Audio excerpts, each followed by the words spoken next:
I'm done with the planting.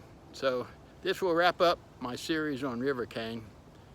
And I wanted to go over a couple things about the river cane, the placement, how to and why I put these clusters in these particular spots.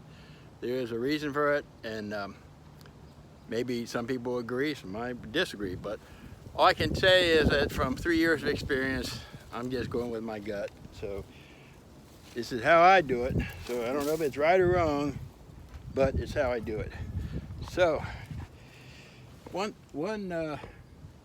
you know, I look for where erosion and where the water is going to be at a higher stage, not where it's at necessarily now, okay? So you got to imagine that these plants are going to be probably in the water, like some of those are down below.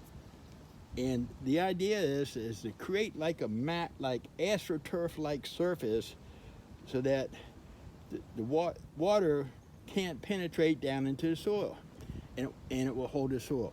Will it hold the riverbank, these river cane? No, they will not, because the roots don't go down that deep. But in high water, what's the important thing is it keeps the ground here. Okay, it gives the ground a chance, so that I'm hoping this year some of these seeds that I put down, which are sycamore trees around here, I spread some around, and other native seeds might germinate and help this stuff along. That's what the big thing is that it gives the ground a chance to let other native species come in here and populate. One thing I want to mention, because I'll probably catch some flack on this one, but when I plant this stuff, what I do, I use my knee, and I call it the pile driver effect, okay?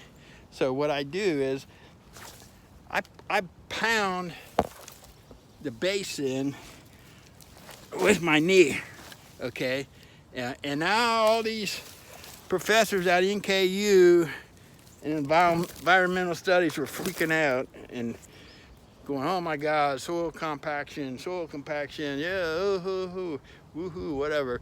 And they're right, I am compacting the soil. Normally soil compaction is bad, but if you're planting along a river basin or wetlands or flood prone area, hey, you do what you got to do to get the stuff to stay put.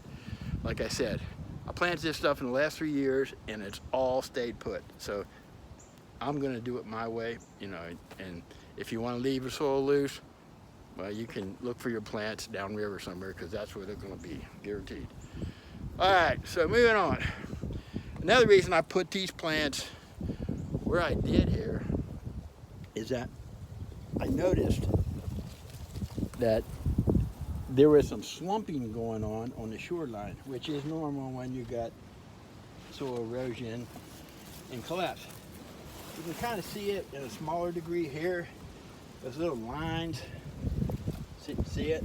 How that's the drying effect, but what I was talking about is it actually starts pulling off from the bank.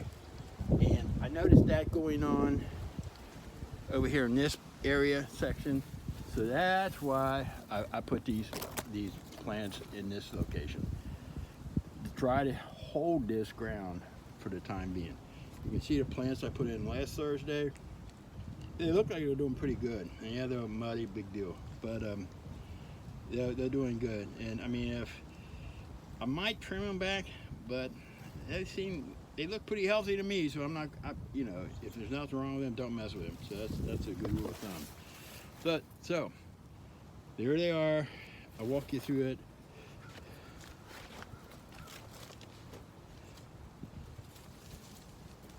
Like I said, it is really slick here, slippery.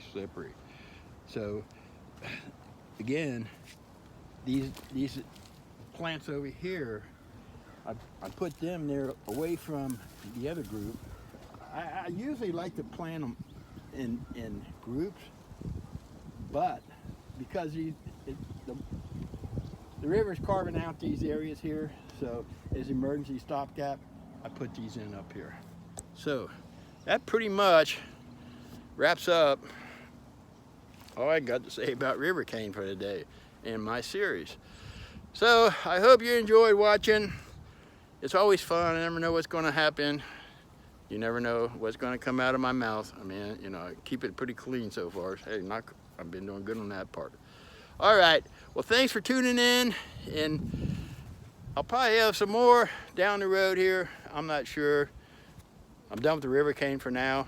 I'll do some follow-ups and show you how it's coming along.